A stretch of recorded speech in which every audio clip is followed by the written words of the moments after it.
नमस्कार दोस्तों, आज फिर आपका स्वागत है क्राउन इमिग्रेशन के यूट्यूब चैनल पर। तो आज की जो वीडियो है स्टडी इन कनाडा से रिलेटेड ही रहेगी, लेकिन बैन के ऊपर रहेगी, जो कनेडियन आईआरसीसी स्टूडेंट्स के ऊपर या टूरिस्ट वीज़ा वालों के ऊपर या पीआर वालों के ऊपर या फैमिली रियूनियन केसेस अप्लाई करते हैं जिसको ओपन वर्क परमिट कहते हैं, तो उनके ऊपर किस कारण बैन लगा देती है। लेकिन आज की जो डिस्कशन सिर्फ स्टूडेंट्स के बैन के ऊपर रहेगी। अभी बहुत सारी बैन से रिलेटेड वीडियोज़ हैं मेरे सोशल मीडिया के ऊपर, और बैन को किस वे से आप रिमूव कर सकते हैं अगर आप एक जेन्युइन स्टूडेंट हैं, उसके बारे में मैंने एक्सप्लेन किया है। और अगर आपका वीज़ा रिफ्यूज़ हो जाता है, बैन लग जाता है, तो आप वहाँ की जो कैनेडियन फेडरल कोर्ट्स हैं उनके थ्रू आप अपना बैन कैसे रिमूव करवा सकते हैं या अपना वीज़ा किस वे से ले सकते हैं, लेकिन जेन्युइन स्टूडेंट्स के लिए हैं। तो अब मेरे पास ऐसी वीडियोस देखने के बाद बहुत सारे बच्चे पेरेंट्स अप्रोच करते हैं। उसी अप्रोच के कारण जे हमें नॉलेज मिलती है, वो जो नॉलेज मिलती है मेरा दिल करता है कि मैं आप तक लेकर आऊँ। अगर आपका भी किसी भी टाइप का कोई भी प्रॉब्लमेटिक केस है तो आप मुझे संपर्क करें, मैं आपको कोई सोल्यूशन दे सकता हूँ कि आपके केस में क्या हो सकता है। तो बैन के जो केसेस हैं मेरे पास आ रहे हैं। अभी रिसेंटली 2-3 दिन पहले एक बच्चे ने मुझे फ़ोन किया, सर मुझे पीपीआर रिक्वेस्ट आई थी, मेरा वीज़ा भी स्टैम्प हो गया था, उसके बाद जो मेरा वीज़ा है जीसी की के ऊपर इनवैलिड आ रहा है। तो मैंने पूछा क्या उन्होंने लिखा है, कि उन्होंने अभी कहते वेरिफिकेशन की है वीज़ा देने के बाद, जो मेरा एक्सपीरियंस सर्टिफिकेट था वो फेक लगा हुआ था साथ में। तो अभी देखिए, अभी इन्होंने अभी वेरिफिकेशन किस वे से कर रहे हैं। मैंने पहले भी बताया था कि जो कनेडियन अथॉरिटी है नोमाडेज, they are very strict, they are checking each and every document whatsoever you will attach with your visa file.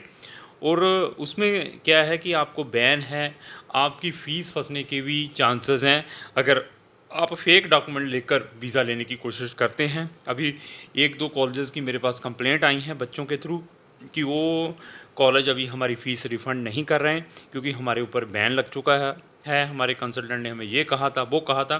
देखिए, कंसल्टेंट तो सेकेंडरी रहा है, सबसे पहले फ़ॉल्ट आपका है, अपना है, क्योंकि मुंह में सबसे ज़्यादा पानी आप में ही आता है कि हाँ, उसने बता दिया कि आपका 100% वीज़ा लगवाएंगे, गैप है तो गैप का जस्टिफिकेशन भी मैं दूंगा, ये फेक डॉक्यूमेंट लगा दूंगा आपके केस में, या मैं ये करूँगा वो करूँगा।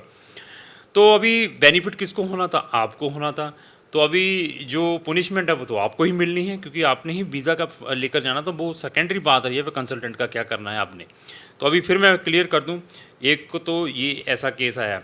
अभी जो बैन लग रहे हैं किस कारण लग रहे हैं? अल्ट्रेशंस ऑफ डॉक्यूमेंट, अल्ट्रेशन और एडिशंस ऑफ डॉक्यूमेंट, उसके कारण आपके परसेंटेज कम है 10th 12th में या बैचलर में, तो आपके कंसल्टेंट आपके जो मार्क्स जो कम है उनको अल्ट्रेशन एडिशंस करके न्यू मार्कशीट लगाकर साथ में लगाते हैं। उसके बहुत सारे बैन मुझे देखने को मिले हैं। एक चरण चौधरी सिंह यूनिवर्सिटी है मेरठ की, वहाँ की बहुत स्ट्रिक्टली वेरिफिकेशंस होती हैं अगर वो डिग्री लगाकर कोई बच्चा अप्लाई करता है, क्योंकि वहाँ की बहुत सारी फेक डिग्रीज पाई गई हैं।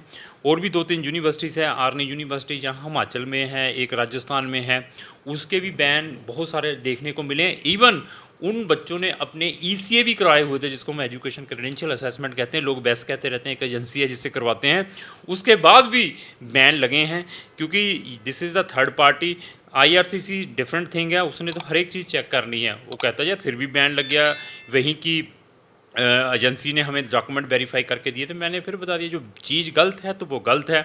Alteration and additions of your IELTS score या पीटी स्कोर, उसमें अगर आपके कहीं ओवरऑल 6 बैंड है, एक में 5.5 है, तो आपके एजेंटों ने, गलत एजेंटों ने उसको शेयर करके अप्लाई करने की कोशिश की, उनको भी बैन देखने की मिले हैं। अल्ट्रेशन एंड एडिशन और fake admission letter, acceptance letter, उसके कारण भी बहुत सारे बच्चों को बैन मिले हैं। आपके मेरे पास ऐसे भी केसेस आए हैं। इवन आपका जब वीज़ा आ जाता है उसके बाद भी कुछ गलत एजेंट्स ने उनको जो एडमिशन लेटर है, एक्सेप्टेंस लेटर है, डेट चेंज करके वैसे ही फेक बना के दे दिया, उनको डेफरमेंट करवाई नहीं थी, वो बेचारे ने ट्रैवल किया, उसको वहाँ से डिपोर्ट कर दिया गया। तो मैंने पहले भी बताया था, प्री डिपार्चर ट्रेनिंग के बारे में भी बताया था, अभी 1-2 दिन पहले वीडियो डाली थी। प्री डिपार्चर ट्रेनिंग की है क्या, कनाडा की क्या है, आपको किस टाइप के प्रिकॉशंस लेकर ट्रैवल करना है कनाडा के अंदर। मैंने पहले भी बताया, we are very technical before taking any case. हम कभी भी कोई भी मोटिवेशन ना ही आपको कभी भी सजेस्ट करेंगे कि आप फेक डॉक्यूमेंट लगाकर अपना कोई भी किसी भी टाइप का वीज़ा अप्लाई करें। और स्पेशली उन कंट्रीज़ में जहाँ पर बैन और जहाँ पर आपके लाखों रुपए फंस सकते हैं। ये हमारे 15-20 हज़ार के इंटरेस्ट में आप लाखों रुपए में नीचे आ सकते हैं। वो कोई बड़ी अचीवमेंट नहीं होती। अगर मैंने 100 फेक डॉक्यूमेंट लगाकर केस डाल दिए तो उसमें 4-5 आ गए। वो ऐसा काम वही गलत एजेंट करते हैं, उसको मैं कहता हूँ बेवकूफ़, ऐसे जो काम करते हैं। तो और इसके अलावा फेक टीटी रिसीट, आपके कंसल्टेंट जो कहते हैं कि वीज़ा फ़ीस आफ्टर वीज़ा, उसमें क्या है कि आपकी जो टीटी कंफर्मेशन है, वहाँ की जो कॉलेज है, छोटे-छोटे कॉलेज जो प्राइवेट कॉलेज है, वो लिख कर भेज देते हैं कि आपकी साल की फ़ीस आ गई है। लेकिन आईआरसीसी ने क्रॉस चेक किया, उसकी ट्रांजैक्शन क्या उनके बैंक के अंदर आई है, उस रिस्पेक्टिव कॉलेज के बैंक के अंदर। जब ऐसी चीज़ें चेक की तो बैंक के अंदर वो ट्रांजैक्शन नहीं आई थी, लेकिन कॉलेज ने लिख कर दे दिया था। उसके कारण भी बच्चों के बैन लगे हुए हैं।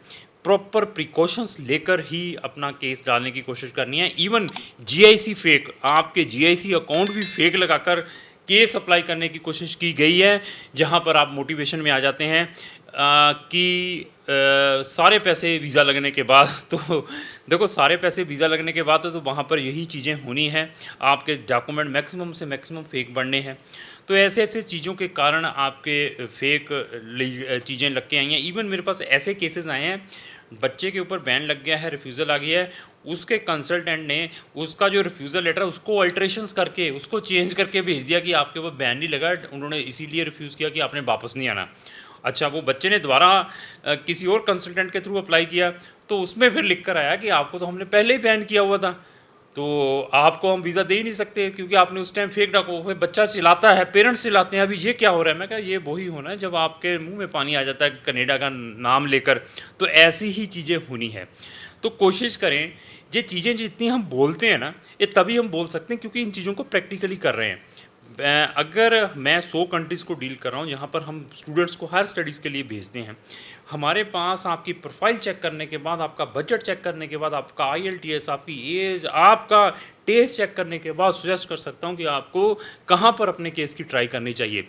तो अगर आपने कनाडा के लिए, मैं सितंबर की मोटिवेशन नहीं दूंगा, जैन में जाना है 2023 में, तो हमारे पास लॉट ऑफ ऑप्शंस है। बेस्ट से बेस्ट सर्विस देने की कोशिश करेंगे। इन केस भगवान ने ना चाहे अगर आपका वीज़ा रिफ्यूज़ हो जाता है तो तब भी हमारे पास कनाडा से स्ट्रॉन्गेस्ट कंट्री है, वहाँ पर हम सजेस्ट कर सकते हैं। अगर ऐसे ऑप्शन, इवन हम we are not taking any आपके कोई ओरिजिनल डॉक्यूमेंट, सब कुछ हम सिर्फ स्कैन फ्रॉम ओरिजिनल लेते हैं और आपकी जीसी की तक आपके साथ शेयर करते हैं कि आपको ट्रांसपेरेंसी के बारे में पता चले कि आपके केस के ऊपर हो क्या रहा है। ऐसी फैसिलिटी, अगर ऐसी सर्विसेज कोई आपका कंसल्टेंट देता है, you will take the service of that consultant. तो हम अपने सोशल मीडिया के ऊपर इस टाइप की इन्फॉर्मेटिव वीडियो डेली अपलोड करते रहते हैं और आप चाहते हैं व्हाट्सएप वीडियो में अपने सोशल मीडिया पर लोड करूँ, उस नोट पर सबसे पहले आप तक आए, तो आपको हमारे जितने भी सोशल मीडिया इनको इमीडिएटली फॉलो करना पड़ेगा। अगर आपको जो मेरी वीडियो अच्छी लगी उसको लाइक एंड शेयर करना ना भूलें। Thank you.